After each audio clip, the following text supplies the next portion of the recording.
mfowethu bengifisa ungisiza njengasekuqaleni ngoba mina isikhathi leqaleni mfowethu angikwazanga ukuxhumana nawe yabona ngizwe ukuthi kade sikuthume kule ndoda lapha ezansi ngampela mfowethu wo niyakwazi ukusondela kuyona ngoba le ndoda lena enye ibheda kakhulu mfowethu yabo la muntu inhlizweni kakhulu mfowethu yabo le ndoda sikuthume kuyona kule nto efanele inikeze yona mina ngagcina bengitshela umnyezi story kwawukuthi ngidiniwe nje ngidinwe lo mfana lo mpofana yabo ngangakwazi mfowethu ukuthi ngigcine yabo liyanto ngi-entertainer ngiyifaka emqondweni kanti mfowethu ngase ngidinwe futhi ngihamba namacala amaningi lo mfowethu ngoba ekhulume kahle ukuthi wona uzohlangana nomfowethu wakithi umese nihamba nonke niyalapha nezansi yabo befike kube khona ninikeza khona mase niyahlukanisana kodwa omyeza futhi ngeke ngimbazi incalane mfowethu umyeza umuntu obuye abe nobunjana mfowethu yabo umyeza avedane ahambise wethu kuya lapha yabo mina i-feedback angisayitho sengizwa ngaye uyabona into mfowethu so ngibuzo mfowethu ukuthi le ndoda kwenzakalani imali iyanqabelana ukukunika uma usufikile kubeni iyayikhulume kahle kanje sila naye meetingini ukuthi asithumele umuntu esimthembayo yasho futhi ukuthi wena inankinga nawe yabo ngisho nakuba phela mfowethu ubungangene kule yabo angifuni futhi umeqhama sengithi mina sengifake indabeni zami ngathi wena mfowethu leli icala kulo mfowethu wena ubungangene wawungahlangani indaba leli icala yona yathi fanele sithume umuntu emaziyo esimthembayo batho mnyeza no unenkinga nawe lo muntu lo sebenza lapha kanje yabona yathi no ijwayele kakhulu yabona bathi kodwa ayifuni kulo muntu obesebenza leso sikhathi azi batho mnyeza hayi ngekeke ngoba uwena ngwakuwo yabona so but into enzeka lapha mangikhumbula kahle naya wangibrifa umyeza nase ngiya kule nto ngijwayele mina kusukela kudala so wayesengichazela ukuthi kodwa wayesengixoxela njengomuntu engimaziyo nje sisizwana nje kakhulu namanje sisezwana so wangixoxela ukuthi ayena akangene kangakanani kule nto futhi yini acabanga ukuthi iyamfaka then washo ukuthi awuhlangene negenge wagcina ethola ukuthi ayakithi yabo then ke base bayaxoxa ngale ndlela njengoba la uxoxa so wayesethi ngoba yona into abazoyizama ngoba phela naye sengenile kule nto into abazoyizama eyokuthi ufakwe ilokuzana inkece endaweni eyodwa bazoyifaka kimi then ke mina ke sengobe uyihlukanisa ngokwenu yabo then yakhuluma ngathi ngo-300 yes wasekhuluma ngale ndoda yasezansi ke kamasipala ukuthi I know nayo khona ezokufaka kanti la iphambane khona babe ngayixoxile nale ndoda yasezansi kamasipala then uma sebeyixoxa kanti le ndoda le umpofana usehambe phambili ukuthi wonke ama-resources abazowadinga even imali ayifakwe kubona uyena umpofana ngoba bila ngathola khona ukuthi bahlobene nompofana yabo so ilayo nakala khona ke into ngoba bathi mabevumelana naye ngokungazi ukuthi azivumelananga kanjalo wagcina eyiyekela futhi umuntu oyizoba nama-resources amaningi uye lwababa loya then bagcina bevele beyifaka kumpofana then ke la ngathola late yathatha ku imali waphela impofana sizejela manje engididayo ke mfowethu sayikhuluma siphelele sonke ngifuna uyizwa kahle ukuthi nje mfowethu le ndoda yakhuluma kukhona umpofana emeeting sila ejela kukhona umpofana kukhona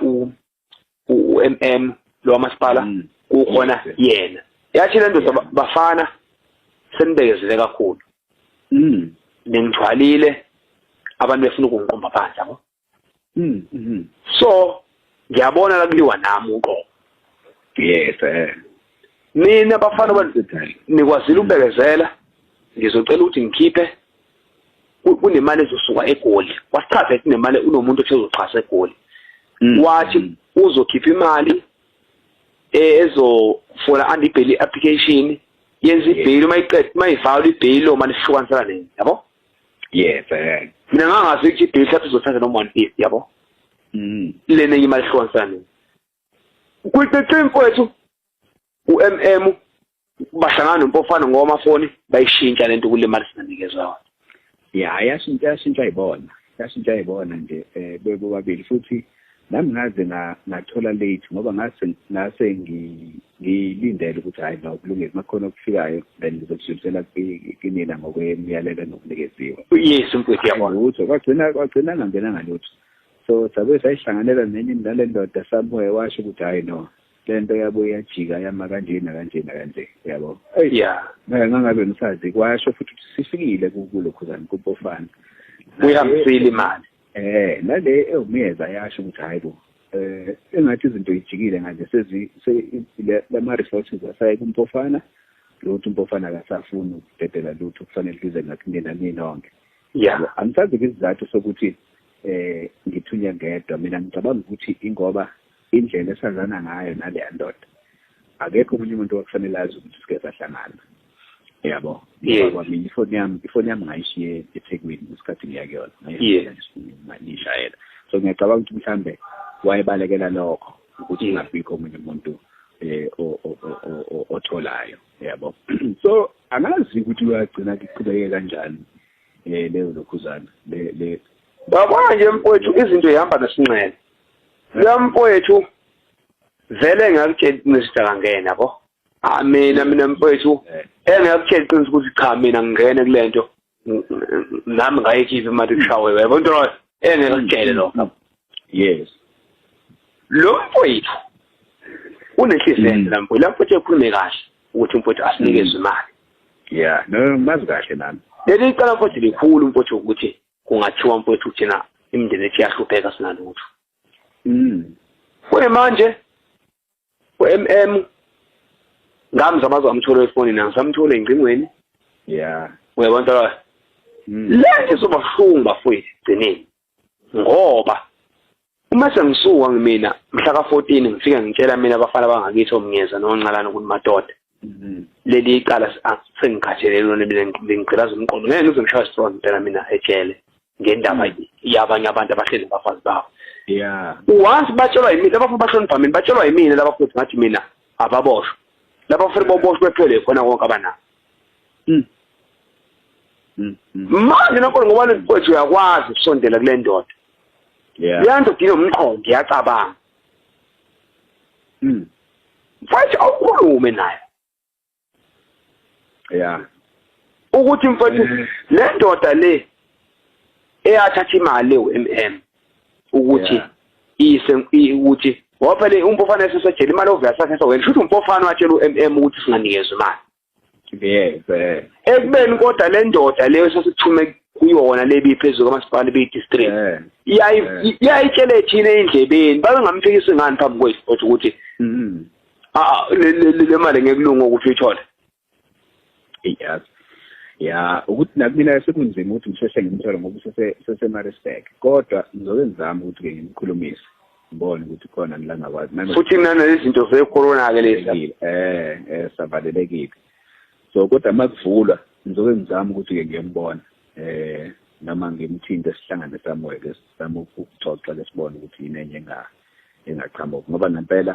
uma ukuthi khona naye la ithinteka khona nami uma sengijika umqondo yabo ngalimala yongalimala phela le meeting asayibambana naye phela ethi sizosinika imali akaze sitshele nje indaba thinteke ecaleni thina uMpofana efika kuthelwa sithi ngamadoda amabili okuyiwona azokhipha imali akazange sitshele thina kulento le ithinta uMM kuphela so mhlawumbe ngaye inkulumo ekutshela wena lokho ngokuthi nje uyakulokhuza yabona lo so manje nafothe lento le yakhe le ukuthi mina ngeke ngimsoleke mfowethu umuntu oyinja kakhulu uMM uMM uyinja kakhulu futhi uMM futhi wabo thina manje mfowethu siyahlupheka la ejele asinikwa ngamani ngeke bese zicala ukukhuluka ngako imindeni ethi ihlupheke mfowethu makho kamnyezo sahamba ohlala ngisho mfowethu elokishini ihlungayo into yakhona uyabo kwathi mina-ke nje futhi kade ngahuzuka mfowethu mina kade ngalohuzuka into abayenzayo laba bangithumela namaphoyisa amanye ama-ops azongishekha umqondo aseThekwini ukuthi mina abangani babo ukuthi mina ngabe ngicabanga ukushintsha yini yezwa into yebo futhi ekugcineni umuntu uzothi usushave la ejele kahle kahle yebo so kanje mfethu le nto le mfethu angifuna ukukhohlisa iyinkinga phathi ngizobonana nesitho zakini mhla ka14 sixoxa umlomo nomlomo kodwa ngibe ngilanda ukuthi uma uyithola ke ngikhulumisa ubungakuyikhulumisa futhi ukuthi hayi mina ngisaneme futhi ke ukubeka nje igcwala umlomo uthi mina mfowethu uma ngicose umkhumbi uculisa wonke umkhumbi naye mina ngongo uyotshela inkantolo yena ukuthi akahlangene kanjani ecala imali ethi uzosinika yona yani phela mfowethu awekho umuntu ozolokhuzana lo munye umuntu mfowethu nathi sineyingane yabo sineyingane nathi mfowethu funa lo mfowethu abona abafowethu befuna beqele noma yini uyangizwa kahle mfowethu umuntu anakho mfowethu akudayise icala kuleso akudayisa nakho acele nakubantu acela kubona ngizwa kahle ngoba banabantu ababaxhasa ababathamdayo leya mali vele ngasuka ubone imali elande egule kumuntu okuthiwa uyaxhasa yabo besinikele imali esifuna ukuze makwenzeka sigwethe sikwazi ukwenza deduction of sentence noma siaphile icala ngoma sisabhoja vele ngebe sisikhokhela bameli uyabo phela mfowethu ngiyakwazi ukubona ishare sedlalwayo mina uyabo hayi no kulungile mfowethu awengizama ukumkhulumisa mangisheshe ngimthola kumakuphela lo-21 days asinikwe wona okay mfowethu ukuthi ngizobethi so-attenda kodwa nge mina mfowethu angifanele umtshele mina mfowethu ukuthi angineme mina ngamzama-ke naye mfowethu mina ngayifuna number yakhe ngaze ngayithola mina mfowethu nginetworkile la ezizweni ayifuna ngayithola number yakhe ngamfonela ambhala imessage ngicela angifolele ngenumber yakhe iqonde ngoba angifuna ukuyizwa kuyena le nto engabona ukuthi uyabaleka ungidushela kulo muntu oyinja kakhulu lapha ezana lo muntu okamasipala uyinja kakhulu-ke mfowethu eyazi hayi no kulungile mfethu ayengiboni ngizama ngibona ukuthi ngizofikaphi okay mfowethu all right sure